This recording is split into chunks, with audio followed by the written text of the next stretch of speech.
Hello there, I'm Thomas Taplin and you're watching Dukascopy TV. The Middle East is our topic today, and joining me on the line is Associate Fellow of MENA, or MENA, at Chatham House, Yossi Mekelberg. Yossi, thanks very much for joining me today.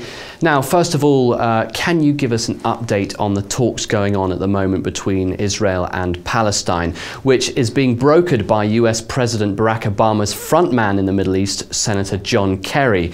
There's set to be a working meeting on the economical, political issues facing Israel and in particular Palestine. What can you tell me about that?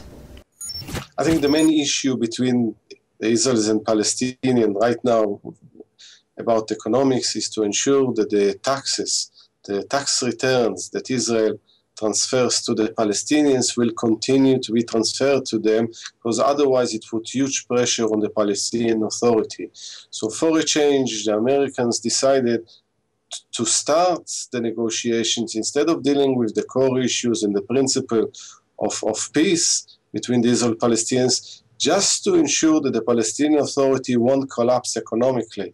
And one of the ways to do that is to ensure that this money is transferred regularly every month to the Palestinian Authority. But what we saw in the last few months, 6-7 months, is the Palestinian Authority is crumbling under the economic pressure.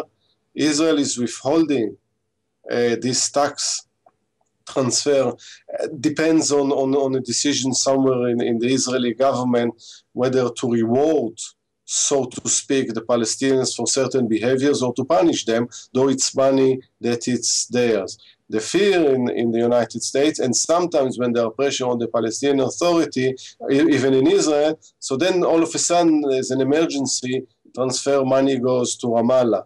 But the idea right now is to make sure that this is regular, the money is there, and as a result of the Palestinian Authority is secured in its power.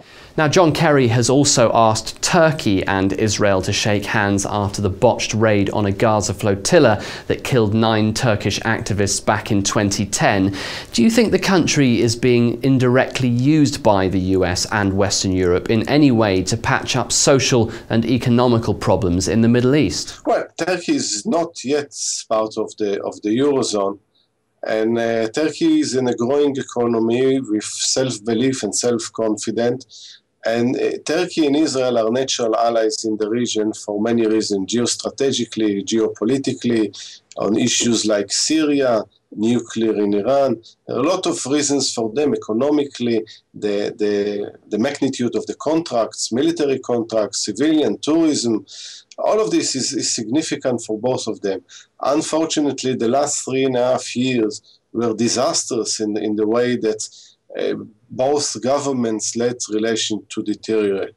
And what the United States is trying to do, part of a more comprehensive attitude to the Middle East, to make sure that these two anchors are not fighting among themselves, knowing that Turkey and Israel are important as part of the anchors of American foreign policy, stability, and dealing with issues that arise as a result of the Arab Spring, as a result of the lack of peace between the Israeli Palestinians, Iranian nuclear, and so on and so forth. So what they start is with the ensuring, and that's what came about at the end of Obama's visit, making sure that Israel and Turkey are back on track, dealing with the leftovers of what happened in the flotilla in May 2010.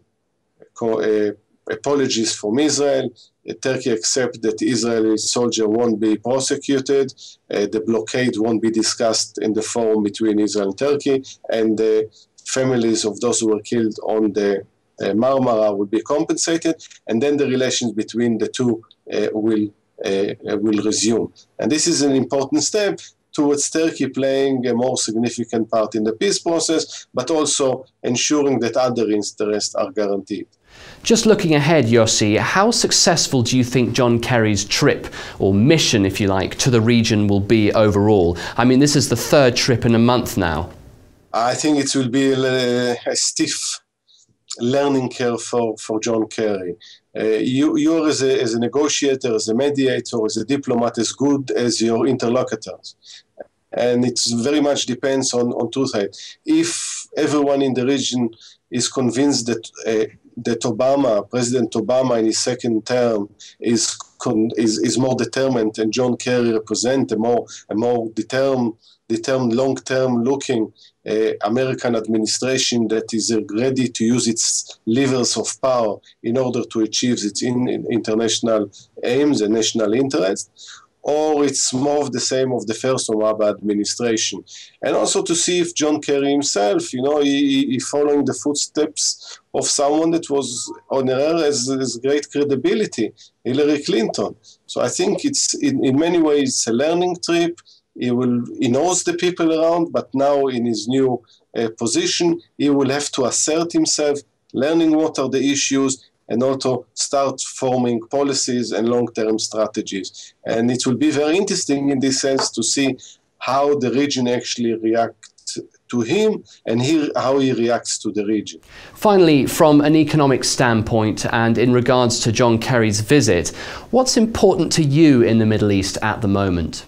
I think it's very interesting to see right now with John Kerry's and following what we see is the improvement in relation between Israel and Turkey, how they are going to develop policies, a comprehensive one towards the region, but at the same time dealing with the deterioration in Syria, for instance. What are the policies towards Iran? Bear in mind that a few months ago, back in September, Prime Minister Netanyahu said that Israel will wait till the spring and see what's happening with Iran. We are in the spring, and not much progress has been made. The recent round of negotiation seems as failing, and as a result of it, you see, if a new, for instance, policy strategy towards Iranian nuclear going to emerge, is there any chance for moving on from just patching up things with the Palestinians on taxation